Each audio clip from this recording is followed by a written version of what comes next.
Welcome to मिनर्व academy. आपण बघतोय आता हे प्रश्नसंचाची एक सिरीज बघणार आहोत. यामध्ये आपण काय करणार आहे तर आता प्रत्येक लेक्चर झाल्यानंतर त्याच्यावरती जे संबंधित आयोगाने विचारलेले जे प्रश्न आहेत ते आपण प्रश्न बघून त्याचे पर्याय आणि त्याचं इतर विश्लेषण जे काही एक्सप्लेनेशन आहे आपण ते सगळं बघणार आहोत. आणि यामध्ये आपण 10 प्रश्न करणार आहोत किंवा त्या टॉपिकमध्ये. आता समजा लेक्चर 1 आहे तर त्याच्यावरती आलेले मग 10 प्रश्न असा एक प्रश्नसंच बघणार आहोत.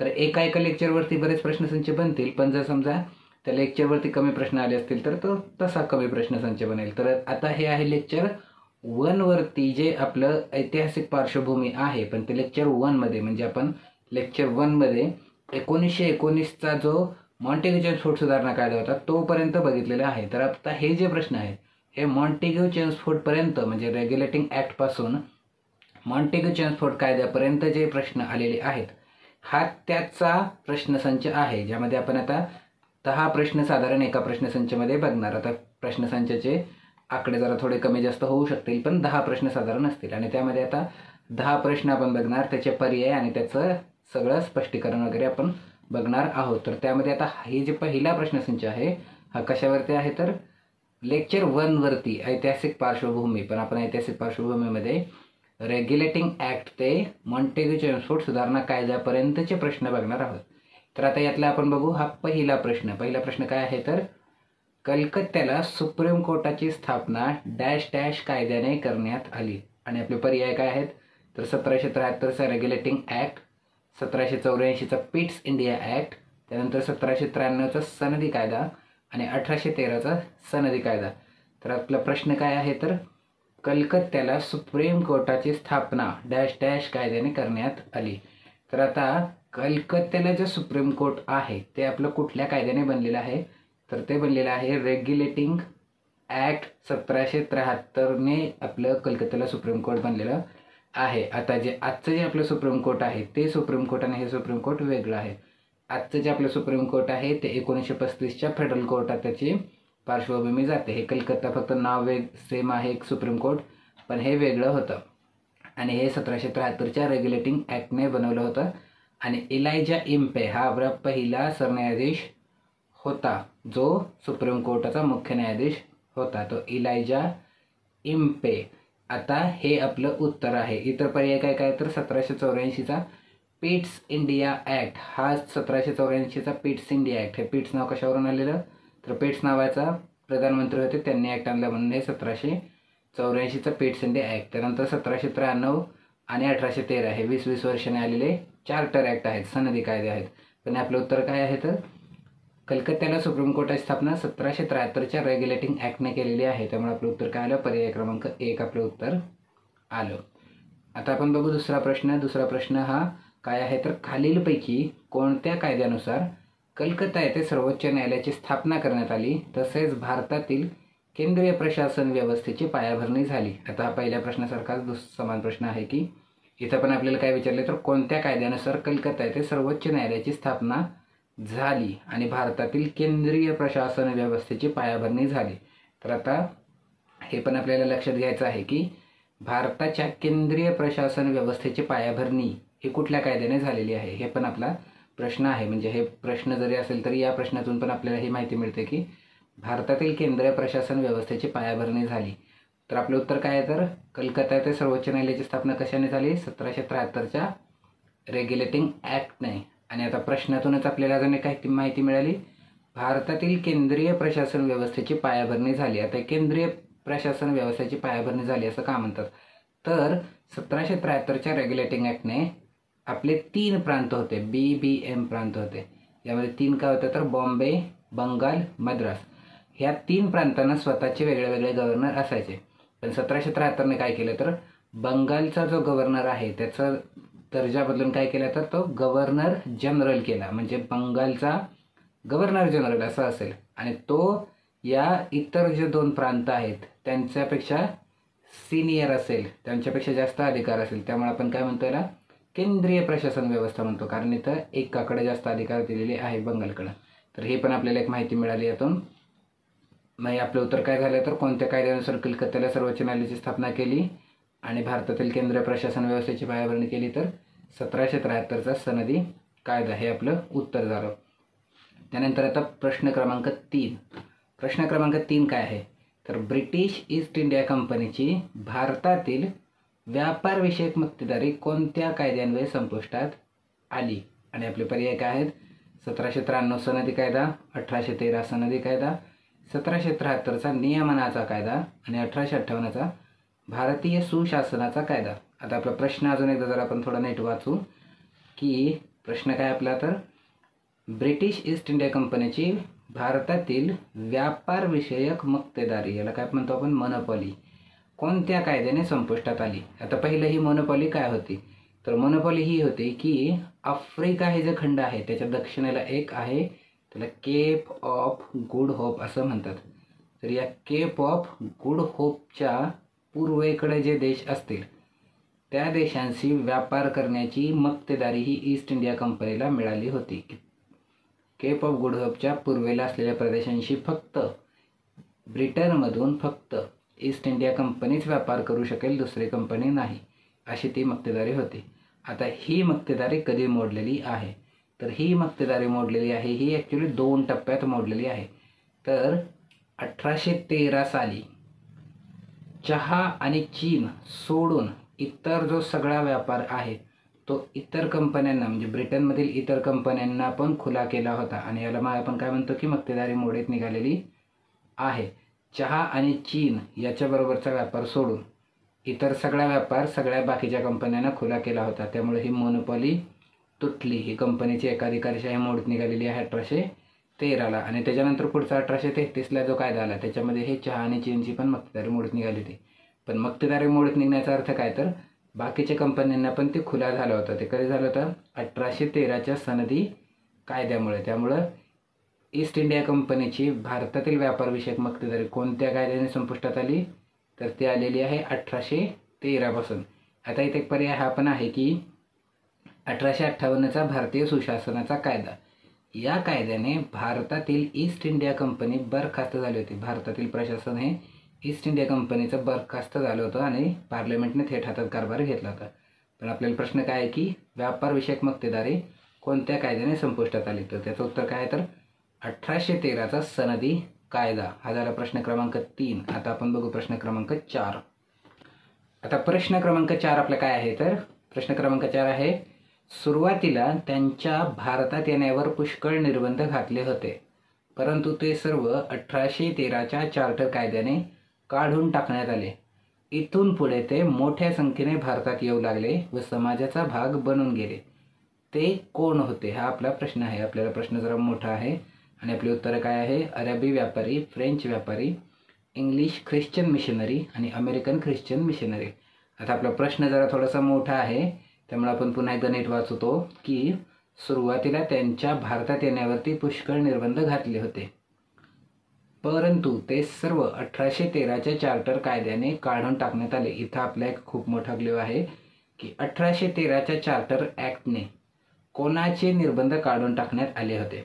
आता पुढे काय म्हणतात तर इथून पुढे ते मोठ्या संख्येने भारतात येऊ लागले व समाजाचा भाग बनून गेले. तर आपला खूप मोठा क्ल्यू कुठं आहे तर इथं आहे की 1813च्या चार्टर कायद्याने कोणाचे भारतात येण्याची बंधनं काढून टाकली गेली होती. आता इथं जर पर्याय बघितले तर 1813चा चार्टर ॲक्ट हा कोणी आणलेला आहे तर हा आणलेला आहे ब्रिटिश पार्लमेंटने.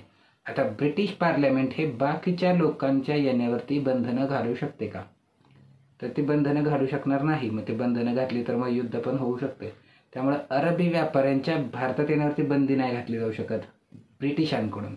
फ्रेंचांच्या पण नाही, म्हणजे फ्रेंच आणि भारतात ब्रिटिशांचा फ्रेंचाचा संघर्ष झालेला आहे त्यामुळे फ्रेंचांच्या व्यापाऱ्यांना ते बंदी घालू शकणार नाहीत. आणि अमेरिकन ख्रिश्चन मिशनरी. त्यामुळं 1813च्या चार्टर ॲक्टमध्ये इंग्लिश ख्रिश्चन मिशनरींच्या येण्यावरचे निर्बंध काढलेले आहेत. आणि 1813ला इंग्लिशचे मिशनरी होते, ख्रिश्चन मिशनरी धर्मप्रसार करण्यासाठी भारतात यायचे, त्यांना भारतात येण्यास परवानगी दिलेली आहे 1813 साली. आणि 1813 सालच्या चार्टर ॲक्टचं अजून एक वैशिष्ट्य काय तर भारतात आधुनिक शिक्षणासाठी दरवर्षी कंपनी 1,00,000 रुपये खर्च करेल अशी पण एक तरतूद 1813च्या चार्टर ॲक्टमध्ये करण्यात आली होती. 1813मध्येच मग हे धर्मप्रसारासाठी ख्रिश्चन मिशनऱ्यांना परवानगी दिली होती. ती कुठल्या ख्रिश्चन मिशनऱ्यांना? तर ते इंग्लिश ख्रिश्चन मिशनरी. तर हे झालं आपलं उत्तर. पर्याय क्रमांक 3 आपलं उत्तर झालं की 1813च्या चार्टर ॲक्टने कोणाला परवानगी मिळाली होती? इंग्लिश ख्रिश्चन मिशनरींना. त्यानंतर आता पुढचा आहे प्रश्न क्रमांक 5. प्रश्न क्रमांक 5 काय आहे तर 1856च्या कायद्यात कोणत्या गोष्टींची तरतूद करण्यात आली होती? आणि आपले पर्याय काय? पहिला आहे स्त्री शिक्षण, दुसरा आहे गुलामांच्या व्यापारावर बंदी, तिसरा आहे विधवांना पुनर्विवाहास परवानगी आणि चौथा आहे सतीबंदी कायदा. आता 1856ला कुठला कायदा झालेला आहे आणि कोणाला परवानगी, कुठल्या गोष्टीची तरतूद करण्यात आलेली आहे? तर आता 1856ला स्त्री शिक्षणाची तरतूद केलेली आहे का? तर स्त्री शिक्षणाची तरतुदीसाठी असा कुठला वेगळा कायदा केलेला नाही, पण प्रत्येक शिक्षण आयोगाने स्त्री शिक्षणासाठी महत्त्व दिलेलं आहे. म्हणजे ते वुड्स आयोगापासून हंटर आयोग, राले आयोग सगळ्यांनी स्त्री शिक्षणाकडं विशेष लक्ष देण्याची गरज सांगितलेली आहे. पण 1856 साली अशी तरतूद करण्यात आली होती का? तर असं नाही. त्यानंतर पुढचा पर्याय काय आहे तर गुलामांच्या व्यापारावर बंदी. ही भारतात जी बंदी लागलेली आहे ती 1843 साली लागलेली आहे. त्यामुळं भारतामध्ये 1843ला ती बंदी लागलेली आहे. 1856 आपल्याला विचारलेलं आहे. आत्ता विधवा पुनर्विवाह कायदा हा 1856ला आला होता. विडो रिमॅरेज ॲक्ट 1856ला आला होता. तर हे आपलं उत्तर आहे की 1856च्या कायद्यात कोणत्या गोष्टीची तरतूद करण्यात आली होती? तर ती विधवा पुनर्विवाह कायदा, विडो रिमॅरेज ॲक्ट. आणि हा ॲक्ट बनवला तेव्हा आपलं गव्हर्नर जनरल कोण होतं? Lord Dalhousie. आणि लॉर्ड डलहौसीचं खूप काम आहे, त्यामुळे शिक्षण क्षेत्रामध्ये काम आहे, वुड्स डिस्पॅच आला होता, सामाजिक क्षेत्रात काम आहे, विधवा पुनर्विवाह कायदा आणला होता, त्यानंतर PWD सार्वजनिक बांधकाम खातं तयार केलं होतं. असं लॉर्ड डलहौसीचं खूप सारं काम आहे. म्हणजे संस्थानं खालसा केली, 1857च्या उठावाला जबाबदार होता, पण त्यासोबत हे पण आहे. यामध्ये विद्यापीठ स्थापना पण झाली होती. तर बरेच लॉर्ड डलहौसीच्या काळात गोष्टी झालेल्या आहेत. त्यामुळे लॉर्ड डलहौसीला आधुनिक भारताचा निर्माता म्हणतात. तर लॉर्ड डलहौसीच्याच काळात मग हे विधवांना पुनर्विवाह परवानगी देणारा विडो रिमॅरेज ॲक्ट आला होता 1856ला. हे आपलं उत्तर आहे. आणि त्यानंतर आपला पर्याय क्रमांक 4 काय आहे? सतीबंदी कायदा. सतीबंदी कायदा कधी झाला? 1829ला झालेला आहे. आणि हा कोणाच्या काळात झालेला आहे? लॉर्ड विल्यम बेंटिकच्या. तर हा झाला आपला प्रश्न क्रमांक 5. आता बघू प्रश्न क्रमांक 6. प्रश्न क्रमांक 6 काय आहे तर ब्रिटिश साम्राज्यशाहीने कोणत्या कायद्याखाली ईस्ट इंडिया कंपनीकडून भारताचा राज्यकारभार हाती घेतला? आणि आपले पर्याय काय आहे तर इंडियन काउन्सिल ॲक्ट 1909, दुसरा पर्याय आहे इंडियन काउन्सिल ॲक्ट 1861, तिसरा आहे गव्हर्नमेंट ऑफ इंडिया ॲक्ट 1858 आणि चौथा आहे गव्हर्नमेंट ऑफ इंडिया ॲक्ट 1935. आता आपला प्रश्न पुन्हा एकदा बघू काय आहे तर ब्रिटिश साम्राज्यशाहीने कोणत्या कायद्याखाली ईस्ट इंडिया कंपनीकडून भारताचा राज्यकारभार हाती घेतलेला आहे? तर आता ईस्ट इंडिया कंपनीकडून भारताचा राज्यकारभार हाती घेतला म्हणजे काय? तर ईस्ट इंडिया कंपनीकडून कारभार काढून घेतलेला आहे. म्हणजे ईस्ट इंडिया कंपनी भारतातून बरखास्त झालेली आहे. तर ती कधी झालेली आहे? तर ईस्ट इंडिया कंपनी ही 1857च्या उठावानंतर, 1857चा उठाव जेव्हा नियंत्रित झालेला आहे 1858 साली पार्लमेंटने कारभार काढून घेतलेला आहे. त्यामुळे तो काढून कुठल्या कायद्याने घेतलेला आहे तर 1858चा. आता कायद्याचं नाव काय होतं तर गव्हर्नमेंट ऑफ इंडिया ॲक्ट 1858. 1858 साली मग भारतातून ईस्ट इंडिया कंपनी ही बरखास्त झालेली आहे. त्यामुळं ब्रिटिश साम्राज्यशाहीने कोणत्या कायद्याखाली ईस्ट इंडिया कंपनीकडून कारभार हाती घेतला तर गव्हर्नमेंट ऑफ इंडिया ॲक्ट 1858. आता जे इतर पर्याय आहेत त्यामध्ये इंडियन काउन्सिल ॲक्ट 1909. 1909च्या कायद्याला आपण काय म्हणतो? हे MM आणि MC आहे. 1909चा MM, 1919चा MC. तर 1909चा काय आहे मग? Morley Minto. 1919चा काय? Montagu Chelmsford. MMMC आहे. त्यानंतर इंडियन काउन्सिल ॲक्ट 1861. आता 2 काउन्सिल ॲक्ट आले होते, 1861 आणि त्यानंतर 1892. त्यानंतर हे 1909 आणि 1919 ते पण काउन्सिल ॲक्टच आहेत. आणि त्यानंतर गव्हर्नमेंट ऑफ इंडिया 1935 हा पण एक महत्त्वाचा कायदा आहे. तर आपलं उत्तर काय मग? कोणत्या कायद्याने ईस्ट इंडिया कंपनीकडून कारभार काढून घेतला? Government of India act 1858. आता हा झाला प्रश्न क्रमांक 6. आपण बघू आता प्रश्न क्रमांक 7. आता प्रश्न क्रमांक 7 काय आहे, तर कोणत्या कायद्याने मुस्लिमांसाठी विभक्त मतदारसंघ तयार करण्यात आले? आणि आपले पर्याय काय आहेत? 1813, 1909, 1919, 1935. तर आपला प्रश्न काय आहे, तर कोणत्या कायद्याने मुस्लिमांसाठी विभक्त मतदारसंघ तयार करण्यात आले? आता जे विभक्त मतदारसंघ आहेत, सेपरेट इलेक्टोरेट, तर ते 1906 साली मुस्लिम लीगची स्थापना झालेली आहे. त्यानंतर 1909 साली मोर्ले मिंटो कायद्यामध्ये मुस्लिमांसाठी स्वतंत्र मतदारसंघ दिलेले आहेत. त्याच्यानंतर 1919 साली हे जे स्वतंत्र मतदारसंघ होते जे मुस्लिमांना दिले होते त्याचं एक्सटेन्शन करण्यात आलेलं आहे आणि ते शीख, त्यानंतर अँग्लो इंडियन, इंडियन ख्रिश्चन आणि युरोपियन यांच्यासाठी ते स्वतंत्र मतदारसंघ वाढवण्यात आलेले आहेत. आता आपला प्रश्न काय आहे, तर मुस्लिमांसाठी कधी दिलेले आहेत? तर मुस्लिमांना कधी दिलेले आहेत?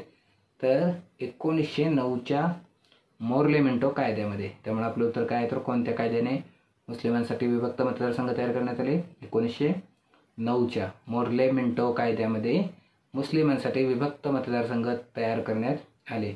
1919ला त्याच्या पुढं जेव्हा मॉन्टेग्यू चेम्सफोर्ड कायदा आला त्यामध्ये याचं एक्सटेन्शन झालेलं आहे शीख, अँग्लो इंडियन, इंडियन ख्रिश्चन आणि युरोपियन यांच्यासाठी. तर आपला प्रश्न होता मुस्लिमांसाठी, तर मुस्लिमांसाठी कधी आले? 1909ला मोर्ले मिंटो कायद्यामध्ये आलेले आहेत. त्यानंतर आता पुढचा प्रश्न काय आहे? प्रश्न क्रमांक 8. प्रश्न क्रमांक 8 काय आहे? 1919चा इंडियन काउन्सिल ॲक्ट म्हणजे? आणि आपल्याला अ, ब, क आणि ड असे पर्याय दिलेले आहेत. तर आपण बघू आता हे पर्याय वाचू. अ काय आहे? मॉन्टफोर्ट सुधारणा कायदा. ब काय आहे? 1919च्या कायद्यातील चुकांची दुरुस्त करण्यासाठी पारित केलेला कायदा. क काय आहे? या कायद्याने भारतात जबाबदार राज्यपद्धतीची पायाभरणी केली. आणि ड मोर्ले मिंटो सुधारणा कायदा. आता आपल्याला काय विचारलेलं आहे? 1919चा इंडियन काउन्सिल ॲक्ट विचारलेला आहे. आपल्याला MMMC लक्षात ठेवायचं आहे. 1909 आलेला आहे MM, 1919ला आलेला आहे MC. MC म्हणजे काय? मॉन्टेग्यू चेम्सफोर्ड आहे. इथं काय विचारलं आपल्याला? 1919च विचारलं आहे म्हणजे काय? MC आहे. MC म्हणजे काय? Montagu Chelmsford. आता मॉन्टेग्यू चेम्सफोर्डलाच शॉर्टमध्ये मॉन्टेग्यूचं मॉन्ट करतात आणि चेम्सफोर्डचं फोर्ड करतात. म्हणजे याचं सुरुवातीचं मॉन्ट आणि इकडून शेवटचं फोर्ड या मिळून एकत्र काय करतात? मॉन्ट फोर्ड. त्यामुळं 1919च्या कायद्याला अजून शॉर्टमध्ये मॉन्टफोर्ट सुधारणा कायदा असं म्हणतात. त्यामुळे आपलं अ हे बरोबर आहे. आता त्यानंतर पुढचं काय आहे? 1919च्या कायद्यातील चुकांची दुरुस्ती करण्यासाठी पारित केलेला कायदा. आता हा MMMC जो क्रम आहे तर हा बरोबर असा आहे की मोर्ले मिंटोमध्ये ज्या चुका होत्या किंवा जे चुका म्हणण्यापेक्षा जे कमी होतं किंवा ज्या सुधारणा करण्याची गरज होती तर त्यासाठी मग MC आलेलं आहे, मॉन्टेग्यू चेम्सफोर्ड. आणि यातल्या चुकांची दुरुस्ती करण्यासाठी पुढं कोण आलेलं आहे? 10 वर्षाने सायमन आलेला आहे. तर 10 वर्षाने सायमन येण्याची तरतूद होती. म्हणजे 10 वर्षाने एक सुधारणा आयोग येणार होता. तो कोण आलेला आहे? सायमन. तर हे मोर्ले मिंटोमध्ये सुधारणा करण्यासाठी मॉन्टेग्यू चेम्सफोर्ड, त्याच्यात सुधारणा करण्यासाठी सायमन असं कमिशन आहेत. आपल्याला काय विचारले तर 1919चा कायदा हा 1909च्या कायद्यातल्या सुधारणांसाठी आला होता का? तर बरोबर आहे की मॉन्टेग्यू चेम्सफोर्ड कायदा हा मोर्ले मिंटो कायद्याच्या दुरुस्ती आहेत त्यासाठीच आला होता. त्यामुळे आपलं ब पण बरोबर आहे. आता क काय आहे? या कायद्याने भारतात जबाबदार राज्यपद्धतीची पायाभरणी केली. आता हे बरोबर आहे का? तर 1919च्या कायद्यामध्ये खूप अशा गोष्टी आलेल्या होत्या ज्यामध्ये जबाबदार राज्यपद्धतीची पायाभरणी होती. त्यामुळे हे पण बरोबर आहे. आणि आता ड मॉन्टफोर्ट सुधारणा कायदा. आता जर समजा कोणी इथं पर्याय बघितले तर पर्यायामध्ये सगळे पर्याय हे 3 बरोबर असल्याचे आहेत. जर आपल्याला पहिले 3 बरोबर सापडले तर आपलं तेच उत्तर येणार आहे. तर हे पण असं पण समजा कोणी काढलं तरी चालेल. किंवा आता समजा हे क वरती जर कोणाला डाऊट आला की या कायद्याने भारतात जबाबदार राज्यपद्धतीची पायाभरणी केली, मग याने केली का याचा आधीचा मोर्ले मिंटो होता त्याने केली, यावरती जर समजा कोणाला काय डाऊट आला तर आता आपला ड बघितला का? तर काय ड आहे? मोर्ले मिंटो सुधारणा कायदा. मोर्ले मिंटो सुधारणा कायदा कधी आहे? 1909चा आहे. त्यामुळे ड चुकीचं आहे. आता जर समजा इथं क वरून आपल्याला अंदाज लागत नाही तर आपलं अ बरोबर आहे, ब बरोबर आहे आणि ड चुकीचं आहे. तर असं असलेला फक्त एकच पर्याय आहे आणि तो म्हणजे अ, ब आणि क. त्यामुळं क बरोबरच असणार आहे. त्यामुळे आपले उत्तर काय येईल? पर्याय क्रमांक 2 हे आपलं उत्तर येईल. तर असं पण काढता येतं. म्हणजे जर समजा आता इथं क वरती डाऊट आहे तर मग ड बघायचा आणि जर समजा आता ड माहीत जरी नसता तरी पर्यायामध्ये फक्त 3च बरोबर आहेत. तर जरा थोडंसं असं पण करायचं की पर्याय पण बघायचे. आता आपण बघू हा आपला झाला प्रश्न क्रमांक 8. आता बघू आपण प्रश्न क्रमांक 9. आता प्रश्न क्रमांक 9 काय आहे तर पुढीलपैकी कोणते विधान योग्य आहे? आणि आपली विधानं काय आहेत? अ आणि ब अशी 2 विधानं दिलेली आहेत. पहिलं विधान काय आहे? 1919च्या कायद्यान्वये मुस्लिमांसाठी खास मतदारसंघ सुचवले गेले. आणि आपलं दुसरं विधान काय आहे? 1861च्या कायद्यान्वये व्हायसराय काउन्सिलमध्ये बिगर शासकीय सदस्यांचा समावेश सुचवला गेला. आता आपल्याला काय विचारलेलं आहे? आपल्याला विचारलेलं आहे योग्य. आता हे बऱ्याच वेळा योग्य आणि अयोग्यमध्ये पण गडबडी होऊ शकते. म्हणजे इथं जरा थोडंसं हे नीट बघायचं की हे योग्य लिहिलेलं आहे की अयोग्य लिहिलेलं आहे. आणि आता दुसरं हे आहे पण बघायचं आहे. म्हणजे इथं योग्य नाही असं पण होऊ शकतं. तर हे दोन्ही शब्द व्यवस्थित बघायचे. म्हणजे योग्य आहे का अयोग्य आहे ते पण बघायचं आणि आहे की नाही आहे हे पण बघायचं. तर इथे बऱ्याच वेळा हा शब्दांचा खेळ होतो. म्हणजे खालीलपैकी कोणते विधान योग्य नाही असं पण होऊ शकतं किंवा खालीलपैकी कोणते विधान अयोग्य आहे असं पण होऊ शकतं. तर हे दोन्ही शब्द व्यवस्थित बघायचे. योग्य आहे तर याचा अर्थ बघून घ्यायचा एकदा की योग्य आहे म्हणजे काय पाहिजे? बरोबर आहे बघायचे. आपल्याला बघायचं आहे आता काय बघायचं आहे तर कुठले विधानं बरोबर आहेत हे बघायचं आहे. इथं गडबडी करायची नाही. हे शब्दांचे अर्थ लावायला गडबडी करायची नाही. जर आपण अभ्यास केलेला असेल चांगला तर अभ्यास आपला हा सफल झाला पाहिजे. मग त्यासाठी हे अभ्यास केल्यानंतरचे मार्क घालवायचे नाहीत. म्हणजे ज्या गोष्टींसाठी आपण एवढी मेहनत घेतलेली असेल, आपण अभ्यास केलेला असेल तर आपल्याला माहीत आहे त्यानंतर गडबडी नाही करायची. त्यामुळं कुठल्याही परिस्थितीमध्ये असे मार्क घालवायचे नाहीत ज्याचा अभ्यास आपल्याला झालेला आहे. आणि बऱ्याच वेळा हे जे शब्दांची रचना आहे ही यासाठीच केलेली असते की जरा थोडंसं नजर चुकीने किंवा जरा थोडंसं घाईघाईत वाचल्याने चुकावेत यासाठी बऱ्याच वेळा ह्या शब्दरचना अशा असतात. तर ज्याचा अभ्यास झालेला आहे ते मार्क घालवायचे नाहीत. म्हणजे जर समजा आपल्याला माहितीच नाही आहे, आपण कधीच त्याच्याविषयी वाचलेलंच नाही आहे आणि आपल्याला अंदाजा पण नाही आहे की ते काय आहे तर त्याचा मार्क नाही मिळाला तर ठीक आहे. पण अभ्यास केल्यानंतर पण जर मार्क घालवायचा असेल तर ते जरा थोडंसं वाईट आहे आणि ते झालं नाही पाहिजे. त्यामुळे हे योग्य आहे किंवा योग्य नाही, अयोग्य आहे किंवा अयोग्य नाही हे जरा थोडंसं व्यवस्थित बघायचं. तर आता पहिलं आपल्याला काय बघायचं आहे? योग्य आहे. योग्य आहे म्हणजे काय बघायचं आहे? बरोबर बघायचं आहे की बरोबर कुठलं विधान आहे बघायचं आहे. तर आता आपण बघू की पहिलं विधान बरोबर आहे का. तर पहिलं विधान काय आहे? 1919च्या कायद्यान्वये मुस्लिमांसाठी खास मतदारसंघ सुचवले गेले. हे बरोबर आहे का? तर आता मुस्लिमांसाठी खास मतदारसंघ किंवा स्वतंत्र मतदारसंघ हे सुचवले गेले.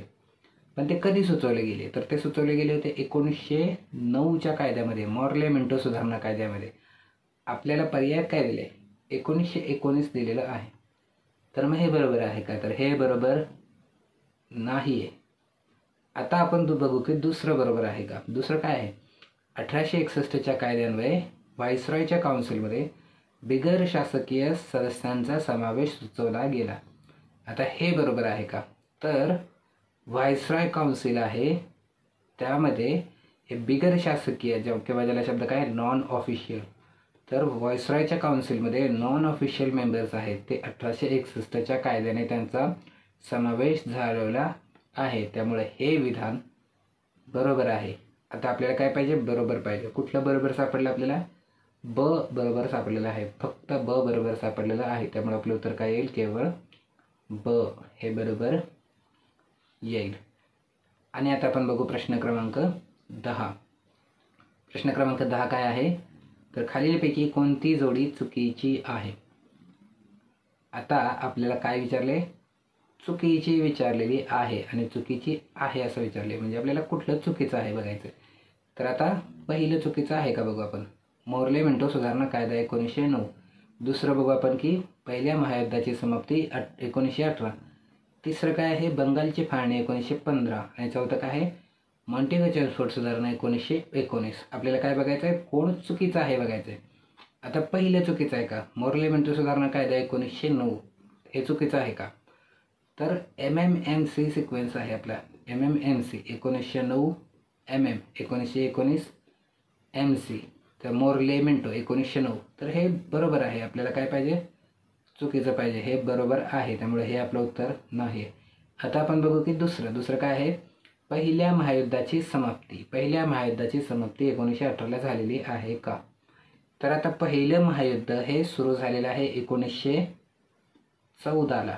आणि आता ते संपलं कधी आहे, तर इथं आता एक गोष्ट ही आहे की 28 जून ही एक तारीख आहे 1914. या दिवशी जो ऑस्ट्रियाचा प्रिन्स होता फ्रान्सिस फर्डिनांड याची हत्या झालेली आहे. आणि त्यानंतर एका महिन्याच्या डेडलाईन नंतर ऑस्ट्रिया आणि सर्बिया यांच्यामध्ये युद्ध झालेलं आहे. 28 जूनला प्रिन्सची हत्या झालेली आहे. त्यानंतर 28 जुलैला एका महिन्याच्या डेडलाईननंतर पहिलं महायुद्ध सुरू झालेलं आहे. त्यानंतर बरोबर 5 वर्षांनी 28 जूनलाच सह्या करायला लावलेल्या आहेत 1919ला. आणि त्या कुठं करायला लावलेल्या आहेत, ट्रिटी ऑफ वर्साय. तर या वर्सायच्या राजवाड्यामध्ये ह्या सह्या करायला लावलेल्या आहेत. बरोबर 5 वर्षांनी त्याच दिवशी सह्या करायला लावलेल्या आहेत. तर ही पण एक गोष्ट आहे. तर हे योगायोग असेल का, तर योगायोग अशा गोष्टी जनरली योगायोग नसतात. तर 28 जून 1914 ते 28 जून 1919 हे बरोबर 5 वर्ष त्याच दिवशी सह्या करायला लावलेल्या आहेत. पण आता पहिलं महायुद्ध संपलं कधी होतं, तर संपलं 1918लाच आहे. त्यामुळे हे पण बरोबर आहे. फक्त सह्या करताना मात्र तो दिवस निवडला आहे ज्या दिवशी या ऑस्ट्रियाच्या प्रिन्सची हत्या झाली होती. आणि ते पण कुठं निवडलेलं आहे, तर ट्रिटी ऑफ वर्सायच्या राजवाड्यामध्ये, जिथून जेव्हा जर्मनीचं एकीकरण झालेलं आहे, तर जर्मनीने त्यांचं एकीकरणाचं जे काय म्हणू आपण जश्न जो असतो, पार्टी जी असते ती तिथं केली होती. त्यामुळे सह्या पण त्यांना तिथंच करायला लावलेल्या आहेत. तर हे पहिलं महायुद्ध 1918लाच संपलेलं आहे. तर हे पण बरोबर आहे. आपल्याला काय पाहिजे होतं चुकीचं, तर हे पण बरोबर आहे. आता तिसरं काय आहे, तिसरं आहे बंगालची फाळणी 1915. आता हे बरोबर आहे का, तर बंगालची फाळणी 1915ला झालेली नाही आहे. 1911 साली दिल्ली दरबार झाला, ज्यामध्ये ही बंगालची फाळणी रद्द झालेली आहे. तर त्यामुळं बंगालची फाळणी 1915 हे आपल्याला चुकीचं आहे. आणि आपल्याला चुकीचं पाहिजे, तर हे आपलं उत्तर आहे की बंगालची फाळणी 1915ला झालेली नाही, 1911ला तर ती रद्द झालेली आहे. त्यामुळे हे आपलं चुकीचं आहे. आणि आता चौथं बघू की मॉन्टेगो चेम्सफोर्ड सुधारणा कायदा 1919. तर MMMC 1909 1919. तर MC मॉन्टेगो चेम्सफोर्ड सुधारणा कायदा 1919. त्यामुळे हे पण बरोबर आहे. आपल्याला चुकीचं पाहिजे होतं, तर बंगालची फाळणी 1915 हे आपल्याला चुकीचं मिळालेलं आहे. आता यानंतर आता प्रश्नसंचमध्ये 10 प्रश्न म्हटलेले आहे, पण या टॉपिकवरती अजून 2 प्रश्न आलेले आहेत, तर ते आपण बघू. आता बघू प्रश्न क्रमांक 11. आता प्रश्न क्रमांक 11 काय आहे, तर भारतीय प्रशासनामध्ये सनदी सेवकांच्या भरतीसाठी खुल्या स्पर्धेचे तत्व सर्वप्रथम कोणत्या कायद्यानुसार स्वीकारले गेले. आणि आपले पर्याय काय आहेत, regulating act 1773, charter act 1833, charter act 1853 आणि इंडियन काउन्सिल ॲक्ट 1861. आता आपला प्रश्न पुन्हा एकदा बघू आपण काय आहे, तर भारतीय प्रशासनामध्ये सनदी सेवकांच्या भरतीसाठी खुल्या स्पर्धेचे तत्व सर्वप्रथम कोणत्या कायद्यानुसार स्वीकारले गेले.